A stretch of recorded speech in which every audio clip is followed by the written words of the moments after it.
Okay, so you're looking to buy an Astro van, and you want to know what to look for. Now, my van is a 2004, that's third generation Chevy Astro van, all-wheel drive. So that's what I'm going to be showing you today.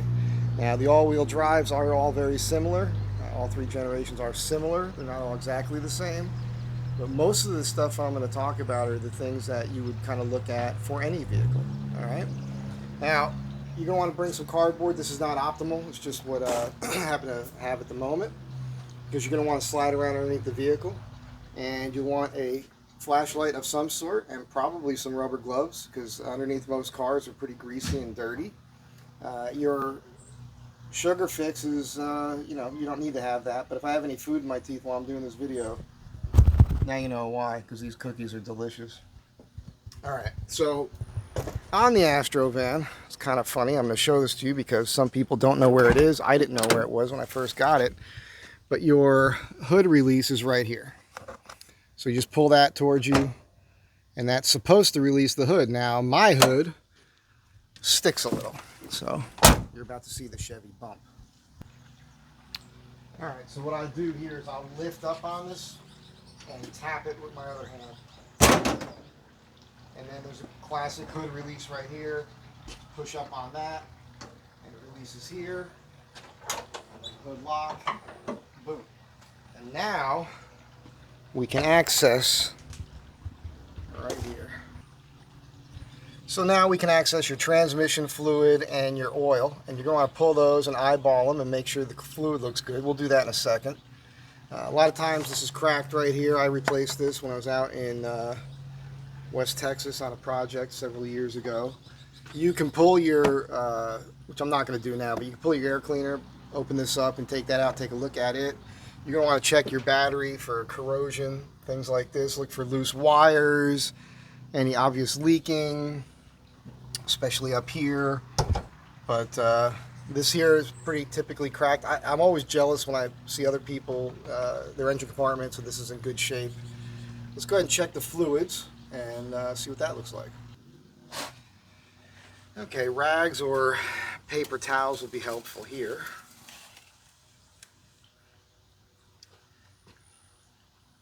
I'm hoping you guys can see this. Fluid looks pretty good. It's getting close to being needing to be changed, but just want to show you what that looks like here, and you'll see it says max.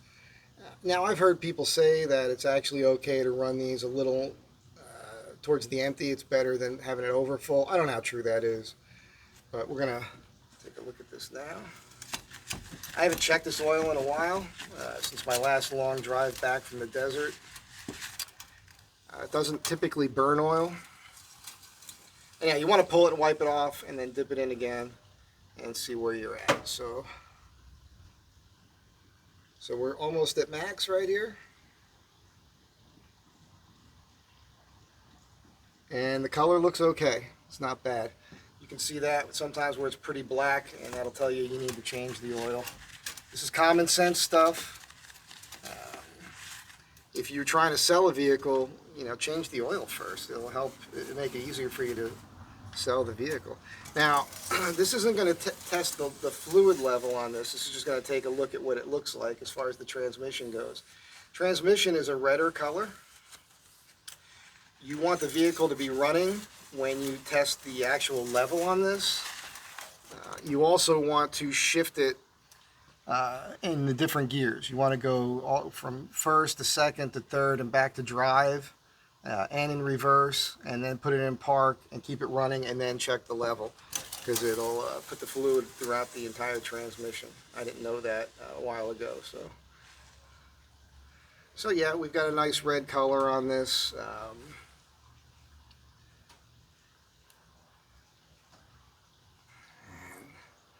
Looks like we got more than enough fluid in it. So we're in pretty good shape here. So those are two quick, real simple things. While you're in the engine compartment, you want to eyeball any hoses you can see, make sure you don't see any cracks, that sort of thing. Now, the other thing you're going to want to do, which seems pretty obvious, is start the vehicle and look for engine lights. Okay?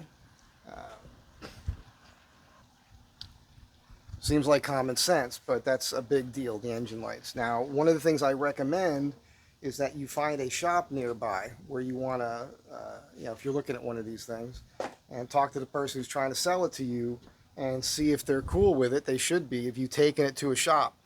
A lot of these vehicles, mine has an OBD2 reader in it underneath the dash, and most shops have computers these days, and they can plug it right into here,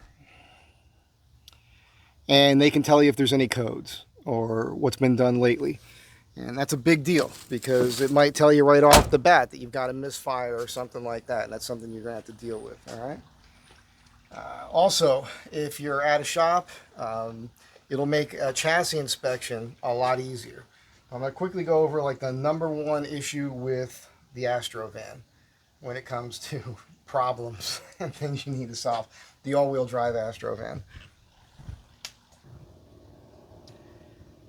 #1 issue with the all-wheel drive Astro van is right here. Most of the time your oil pan is resting down on your axle, and that turns into a whole fiasco with engine mounts and all that. If you have a lift, like I have, you can put in these custom, boy, this mic's going to get in the way. You can see that piece of red right there, that red steel. Those are custom engine lift brackets that we put in. Your maximum on that's going to be determined by the body spacers you have on the vehicle, and I'll show you that in a moment. But this is your front differential right here.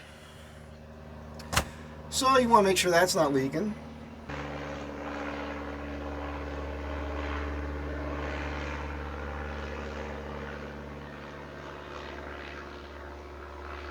I mean, right over my head.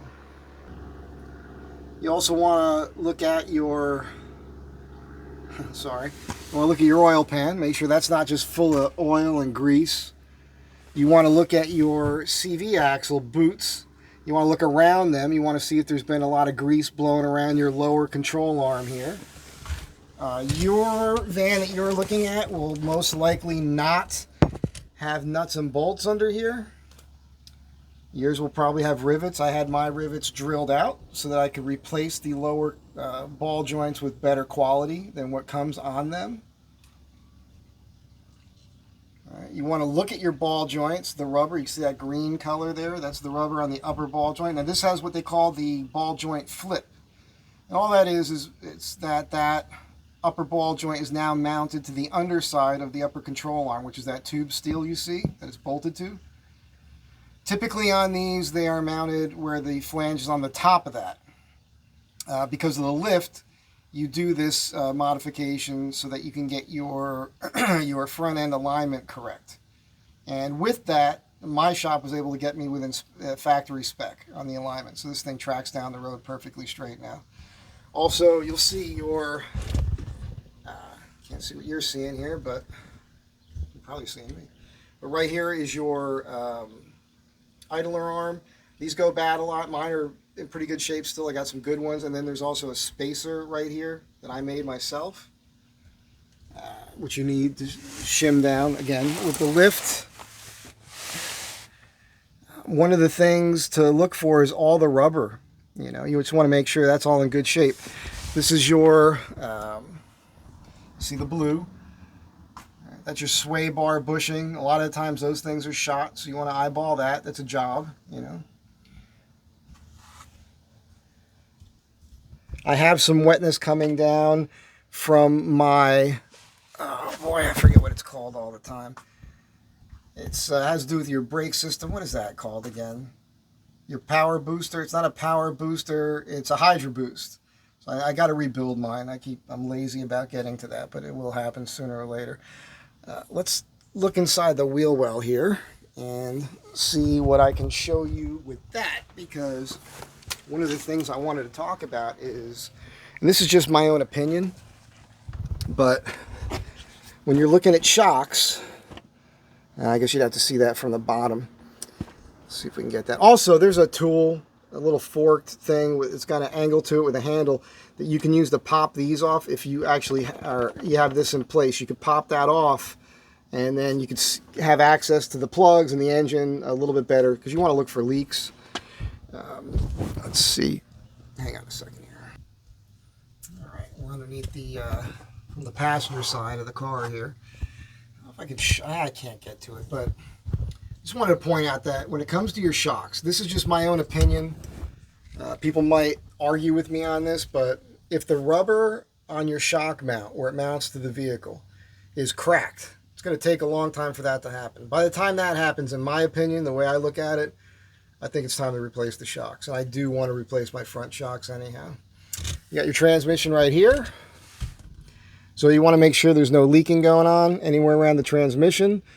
A lot of you guys are going to see all that. You're going to be like, should I not buy it? No, no, no. It doesn't mean you shouldn't buy it. It just means, you know, you're going to have to do things to the van when you first get it. All right, so your transfer case, you want to eyeball that for leaks. You want to grab things and move them around. You've got your front drive shaft right here. You guys have probably seen in the video where I replaced that one myself. There should be about this much play. If you grab it and turn it from side to side, that's normal. But when you push up on it, you shouldn't have anything excessive making a bunch of noise. There is some play in this joint right here. That's normal. Yeah, it's got to move.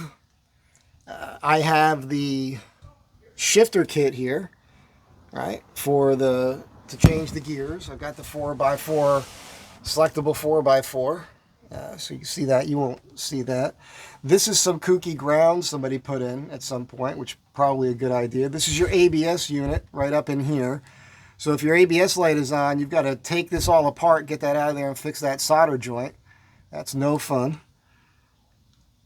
This is your lower control arm here, and right here are the bushings, which I had replaced. So you'll notice, something you want to look for right away, are these bushings right here. Lower control arm bushings. Now mine, when I bought it, didn't actually even have any. They were totally worn out and gone. So yeah, there's 4 of those, and then there's 4 on the uppers as well. So you want to eyeball your control arm bushings, your upper and lower control arm bushings. They're most likely cracked and rotted and gone. And most shops are going to talk you into just replacing the entire control arm, and it will come with a ball joint. However, I think and I believe that the steel and the originals are better than the replacements. So they might charge you more money, it might be more of a hassle, but in my opinion, I think it's better to press out these bushings and put new ones in. Keep your old control arms, drill them out. If you have to remove this anyhow, by the way, and you bench it, it's going to be a lot easier to drill out the rivets and get that ball joint out of there. It's a major job, but I just think that you should do that. So I did have a little leak here, and it is back. It's not a leak, just a little weeping right here. I'm going to have to pull that front timing cover and replace it. And if I do that, I might go ahead and replace the timing chain as well. I'm not having any issues, but if you're going to do one job and you're already in there, it's just easy to do the other one.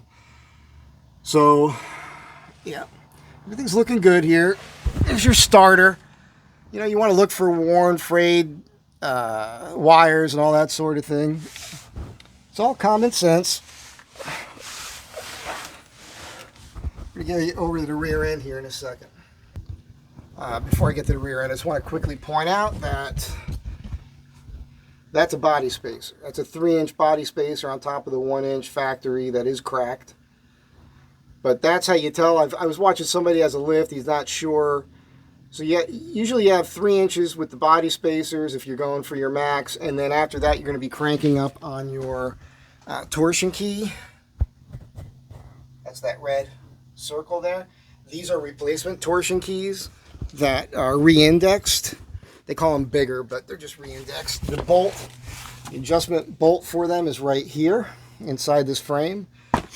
So you can crank up on them, and this is your torsion bar. Now your torsion bar basically, most other cars are going to have leaf springs or coil springs, but this does what those do. And they are designed to work in applications like this where there's just not a lot of room. If you think about it, your wheel well's in the front compartment. You know, your foot's right on it, so there's not a lot of room for that type of suspension. And I will quickly say that the straight axle conversion on these is probably a smart way to go, because you end up losing the front differential here because then it's in the axle, and then you go with a leaf spring setup, and you have better shocks, and just everything's better if you go with that. Alright, so your rear end is not going to look like mine. I've had 410 gears put in and a locking rear end. Basically, it's posi traction, so both my rear wheels spin. But what you want to do is you want to come down here and you want to look at your cover, which won't look like this, and you want to look for leaks under here. And usually these are caked with grease and there's a real problem. There is a filler right here. Should be able to see that right there, and you can pop that, stick your finger in, make sure it's got grease or fluid in there, gear oil. You'll also see here I drilled another hole and raised that because I want to cut this and fold it over. Your shocks will be mounted down here. I don't like that for off-road, it just hangs too low, so I still have to solve that issue. I also have the S10 springs, so you'll just see these are a little bit heavier duty than what you're probably going to see in yours. Like I said, not everything's the same, but you want to eyeball this. You want to look for cracked line here. Also, you'll notice my emergency brake line is routed above the axle. Typically, they are under and they're hanging very low hanging fruit. I rerouted this one because, again, off-road ability. I didn't want that to get in the way. I think it was a smart thing to do. Yeah. Anyhow, I mean, this is it. This is just visual stuff that anybody can see and look for. I put greasable shackle bolts in here, but you want to look at your bushings here as well. Here's the thing, okay? This is why you should have rubber gloves on. So yeah, I mean, just getting back to this whole thing with you're looking at a used car. Again, they stopped making these in 2005. So if everything hasn't been replaced already, pretty much it's going to need to be at some point. So you want this guy's records. I've got an envelope in my glove box here that has a lot of the receipts, but not everything. It does have my transmission receipt. I replaced my transmission with a Jasper transmission, and it is time for a transmission service, which I plan on doing myself. I have everything to do that. When I do that, I'll do a video for you guys, for you people. And yeah, I mean, that's the thing. Look, I'm seeing these things for sale, and they've become very popular, and maybe part of that is my fault. Not my intention to make things cost more than I think that they're worth. They're very cool. You could do a lot with them, but to modify them to the point where I've modified this one, you're going to spend thousands and thousands of dollars. So it's a thing. Now, there's a lot of them out there that have been modified already. They have a lift, they've got aftermarket wheels and tires, all that stuff. That's cool. If you got a new transmission or rebuilt transmission, that's cool, that's good. If it's been done right. So check the receipts, make sure it's a reputable shop. Maybe the warranty will still carry over to you. I don't know. But the big thing is the stuff that's going to go bad. All the sensors, all the rubber, all the bushings, all the hoses, your brake lines. Also, when you first get one of these things, one of the first things you got to do is flush the coolant system. I did that when I got this. It was like sludge in there, and I did it. I had them do it twice, and then I blew a hose, so I had it done again, and I had a new radiator put in. So I think like 4 times this thing got flushed within the first few months of me owning it, like first 6 months. So it's clear now. It's running good now. But your coolant system getting clogged up, that's not good. The tune-up thing, you want to make sure you're using AC Delco parts. Other than, believe it or not, I think that there's better aftermarket distributors out there, which I put in this one. You could pop the doghouse. I got videos on that where you can eyeball all that stuff. But if you're just an average person, you don't have a lot of mechanical ability, and I'm sorry about the background noise. It's just whenever I want to do something, that's how it is over here. And I got to get this done so I can get something else done and I can get on with the rest of my day. Super pro. But average people, check your fluids, get underneath that thing, look for leaks, check the relation of your oil pan rubbing the front axle. You could probably eyeball your engine mounts from underneath there, but if your axle's rubbing, you already know that's a thing. If you don't have a lift, there's not a great way to fix that. The engine mounts that are available now are all aftermarket, and none of them are for the all-wheel drive. They're going to tell you they are. People will try to argue with me. I'm telling you they're not. I've got a whole bunch of, I probably got a playlist on Astro van engine mounts. I learned a lot over doing them.